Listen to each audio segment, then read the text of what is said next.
Berta Alcalde, hermana de la secretaria de Gobernación, Lenia Batres, hermana del jefe de gobierno de la Ciudad de México, y María Estela Ríos, consejera jurídica de la presidencia. 3 mujeres, 3 cercanas a la 4T, si no es que incondicionales al presidente López Obrador. Le agradezco estos minutos a la doctora Catalina Pérez Correa, investigadora en el Instituto de Investigaciones Jurídicas de la UNAM. Gracias, Catalina, gusto en saludarte. ¿Cómo estás? Muy buenas tardes. Muy buenas tardes, ¿qué tal? Gracias por platicar con nosotros. ¿Cómo ves esta terna, esta propuesta enviada por el presidente al Senado para ocupar la vacante que dejó Arturo Saldívar?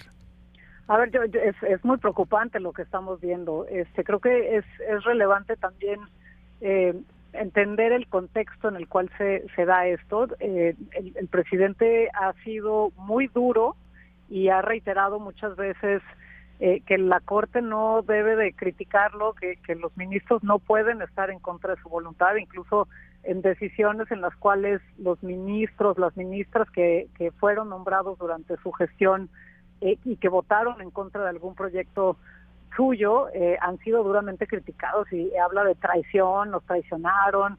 Entonces, él sí ha sido muy enfático en decir que el papel de los ministros pues no debe ser el de limitar la voluntad o su voluntad particularmente, ¿no? Y entonces en este contexto en el cual pues ha dado varias veces críticas acerca de la autonomía del Poder Judicial y de la función misma del Poder Judicial, pues presenta esta terna que además, preocupante por una parte porque es como una nueva oligarquía de familias que ahora están en el poder, pero por otro lado también pues en esta concepción de la función de la Suprema Corte no debe ser la de limitar los excesos del Ejecutivo o del Legislativo, sino pues casi estar de adorno, ¿no? Y estar trabajando en las cosas pues que no impliquen poner límites al ejercicio pues tanto del poder como en las formas en las que se está llevando a cabo el ejercicio del poder, ¿no? Ahora, no sé qué inquieta más, Catalina, ¿cómo ves las cosas? Sigue el que el presidente haya avisado, porque él dijo que iba a buscar que alguien cercano a la 4T, afín a su movimiento, a su proyecto, ocupar este asiento, o los nombres ya enviados, porque pues no hay sorpresa, ¿no? No tendríamos por qué tampoco estar demasiado sorprendidos. No, claro, en efecto no hay sorpresa. Creo que lo que es preocupante es ver cómo se está deteriorando pues todo el sistema constitucional que tenemos. La idea de la división de poderes es justamente que no se concentre el poder en ninguna figura o en ningún órgano, porque cuando se concentra pues tiende a llevar excesos, ¿no? Eso lo hemos visto a lo largo de la historia y eso es parte del diseño constitucional, de tener 3 ramas de poder y además estar dividido en federación, estados y municipios, y lo que estamos viendo es el quebranto de este diseño constitucional.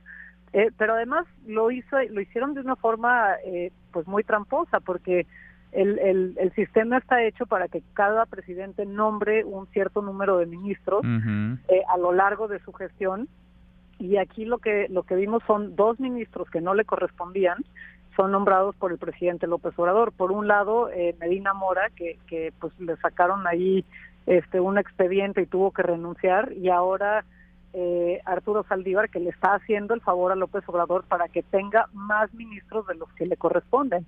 Entonces, esto de nuevo es una artimaña para poder controlar la Suprema Corte de Justicia y el Poder Judicial para lo que venga. Es bien preocupante porque pues es una estrategia de control de los órganos judiciales, pero también de aquellos órganos que hasta ahorita se han opuesto y han resistido a los excesos del gobierno en turno, ¿no? Y entonces, pues sí lo que preocupa mucho no es que sorprenda, nada más preocupa porque pues lo que estamos viendo es cómo se desmorona todo nuestro sistema constitucional nuevamente con la concentración de poderes, y pareciera no preocuparles que hagan lo mismo que hicieron antes, poniendo a gente que pues tendrían que explicar por qué estas personas, no simplemente decir porque son cercanas al presidente y el presidente confía en que no van a actuar en contra de su voluntad. Esa no es una buena razón para nombrar a un ministro, ¿no? Sí.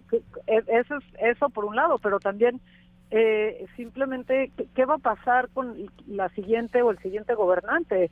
Está bien que le tengan mucha confianza al presidente López Obrador, pero pareciera como si están legislando y están haciendo nombramientos como si el presidente López Obrador nunca se fuera a ir y como si Morena nunca se fuera a ir, ¿no? Y eso es uno de los grandes problemas que vemos con las leyes que están pasando, con las reformas que están pasando y también con los nombramientos. Están hechos para que si caen en las manos equivocadas, pues sea todavía más grave de lo que estamos viendo, ¿no? Y están contentos porque es su proyecto y es la cuarta transformación, pero cuando esté una persona con la que no estén de acuerdo, pues entonces sí va a resultar preocupante el andamiaje estatal que están dejando. Ahora, ¿todavía nos alcanzan los contrapesos como país para detener esto? Es decir, entiendo que la terna tendría que ser votada y alguno de los nombres alcanzar las 2/3 partes del Senado. No tiene Morena, PT, Partido Verde, los partidos, digamos, afines a la 4T, no tienen ese número de legisladores. ¿Alcanzará, Catalina, cómo ves las cosas, para que esto no camine, para que se quede en una muy preocupante señal, pero en eso nada más, y no derive esta terna en una ministra en la Corte, en la Suprema Corte de Justicia de la Nación, supeditada al presidente?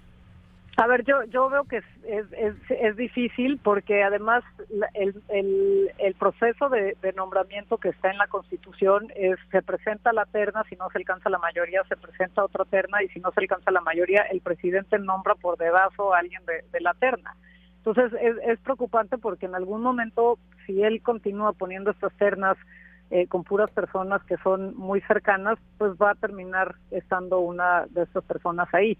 Y creo que lo que pues sí puede hacer ahora la oposición es simplemente señalar lo que es evidente. Están haciendo una toma del Poder Judicial de la Suprema Corte de Justicia que pues como decía es preocupante no nada más por los mensajes de lo que criticábamos antes, sí se vale cuando nosotros lo hacemos, sino también por el debilitamiento de todo el sistema constitucional de frenos y contrapesos que está llevándose a cabo, ¿no? Lamentablemente, pues es un control débil el que tiene el Senado en la elección de los ministros, porque la propuesta es del presidente y al final del día, si no se ponen de acuerdo en que quede en la siguiente terna una persona, pues que por lo menos esté dispuesta a decir, no, esto es un exceso y esto va en contra del texto constitucional, pues lo que vamos a tener es pues otra ministra como la ministra Loreta, que pues lo que diga el presidente así, o la ministra Yasmín, que lo que diga el presidente lo votan a favor, así sea flagrantemente inconstitucional. Es decir, si esta terna no alcanza los votos, el presidente tendría que mandar una nueva terna. Mientras tanto, ese asiento, el de Saldívar, se quedaría vacío, se quedaría vacante. Se quedaría vacante. Mientras tanto, las decisiones de la Corte, el tema ahí, claro, es si hay empates en algún caso que se lleve al Pleno, pero la Corte puede seguir funcionando por mientras. Pues sí, porque son 11 asientos, si nos falta uno se quedarían 10 y podría haber empates 5-5, lo cual sería mala cosa por lo neurálgico y estratégico que se ha convertido la Corte, más en este último tramo del gobierno del presidente López Obrador. Catalina, muchas gracias, como siempre, por platicar con nosotros. Muchas gracias. Gracias, muy buenas tardes. Es Catalina Pérez Correa. Así las cosas, no hay duda. Vaya, tampoco tendría que haber mayor sorpresa. Lo avisó el presidente López Obrador. Hizo lo que él mismo había advertido ya: enviar a 3 mujeres afines a su proyecto. 3 mujeres afines a la 4T.